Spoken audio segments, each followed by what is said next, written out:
Cherokee life. Most of the history about the Cherokee was written after European settlers came to North Carolina about 400 years ago, but the history of the Cherokee goes further back than that. How much further? Possibly back 10,000 years to the Paleo Indians you read about in past issues. Over the centuries, people who lived in different areas banded together and began to form tribes. The Cherokee weren't the only tribes in North Carolina, but they were probably the most powerful. They were usually taller and stronger than most members of neighboring tribes, and they were terrific hunters. They were not nomadic, but they traveled far from their homes on hunting trips.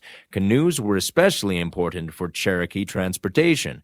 Most Cherokee canoes were made of birch bark, though some were the dugout type, especially the canoes belonging to the tribes who lived farther south. They hunted wild turkeys, deer, and even bears. They also gathered plants, berries, and herbs. There's nothing like a big bowl of gooseberries after a hard day of hunting wild turkeys.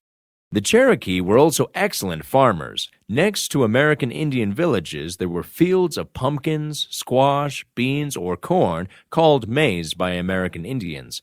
Yes, sirree, rest assured that even though there are only about 400 years of written American Indian history, these natives were around long before any Europeans even knew how to write.